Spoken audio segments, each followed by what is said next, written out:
Place à la chronique L'Afrique a du talent avec Pape Cheikh Diouf. Bonsoir Pape. Bonsoir Hanan.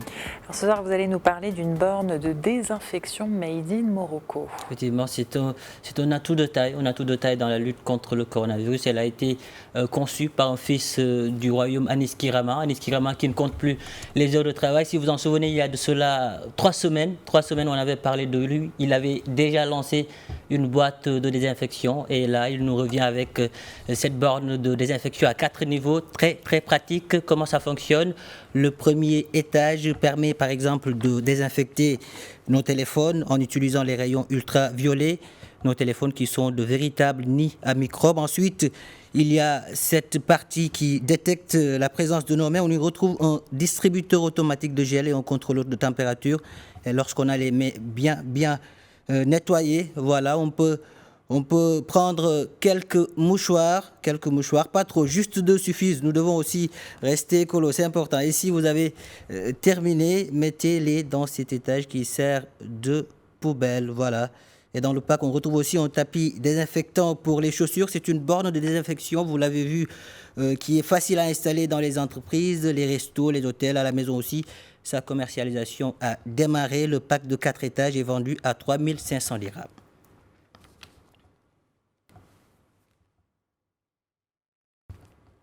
Et oui, le royaume peut compter sur ses enfants. Chacun à sa manière essaie de combattre ce virus. La preuve, l'élan de solidarité initié par le souverain se poursuit. Elles sont nombreuses ces associations à se mobiliser ce soir. Nous en avons choisi une. Nous allons vous parler de Marocains solidaires sans frontières. Une association à but non lucratif basée à Oujda.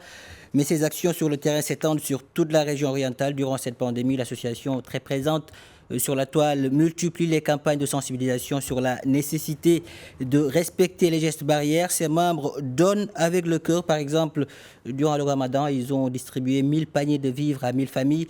Armés de leur envie d'aider, la distance n'a jamais été un frein pour eux. Ils ont fait des centaines de kilomètres parfois par jour. Pour les membres de MSF, il faut aider, encore aider et toujours aider. Et durant cette période, les Marocains solidaires sans frontières ont tenté de répondre à une question: comment digitaliser ces actions menées par les associations? Alors, ils ont développé une plateforme, l'Union des associations marocaines. Vous pouvez, si vous le souhaitez, faire un tour sur le site www.uam.ma. Ahlam Seidi est la présidente de Marocains solidaires sans frontières. Elle nous parle de l'importance de ce site. Nous l'écoutons. Aujourd'hui, les nouvelles technologies d'information et de communication s'imposent comme l'un des principaux leviers du développement dans le monde associatif. Dirigeants et bénévoles, nous sommes très conscients des effets positifs engendrés par ces nouvelles technologies sur la bonne marche de la structure associative. Dans ce sillage, il a été procédé au développement d'une plateforme UAM.ma hébergée au Maroc en phase avec les normes de cybersécurité dans le but d'améliorer la communication aussi bien au niveau interne qu'externe.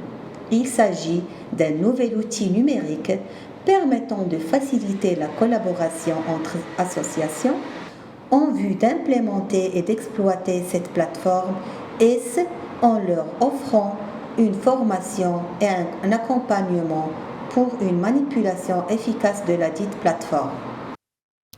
Et pour terminer, nous allons tout de suite en Côte d'Ivoire assister aux cours dispensés par le professeur Boukari. C'est un professeur comédien qui va définir ce soir le coronavirus. Professeur, la parole est à vous. Alors, bonjour, salut, c'est vous le professeur Boukari. Aujourd'hui, il y a un mot qui fatigue le monde scientifique. C'est quoi le mot? C'est corona. Corona fatigue tout le monde entier. Et donc, je vais vous dire aujourd'hui, c'est quoi le corona? Alors, on a le corona. Le corona. Le corona, c'est un mot anglais qui signifie corona.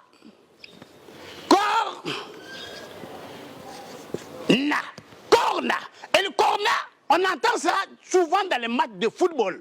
Quand les adversaires shootent le ballon et ça va dans les sens, c'est-à-dire au virage d'un terrain, au virage d'un terrain, tout le monde se retrouvent sur le camp adverse. Vous voyez, aujourd'hui, le corona est venu et tout le monde est bloqué. Tout le monde entier est bloqué. Et donc, le joueur va au coin du corner et il centre pour faire la passe et tout le monde lutte pour faire marquer le ballon. Et c'est ce que nous sommes. Nous, on va centrer, les chercheurs sont en train de chercher pour trouver les remèdes. Et ils vont centrer, le monde entier va se chogner. Et voilà, aujourd'hui, j'ai fait un exemple. Vous voyez, aujourd'hui, le corona est venu, le monde entier est bloqué. L'Europe bloquée, l'Amérique est bloquée, l'Inde est bloquée, la Chine, là, on ne parle pas. Et encore, l'Afrique est bloquée. Même le Madame Gaspard est bloqué. Sacré Boukari, voilà, c'était tout, Hanan, pour ce soir. Merci, Pape. Merci à vous.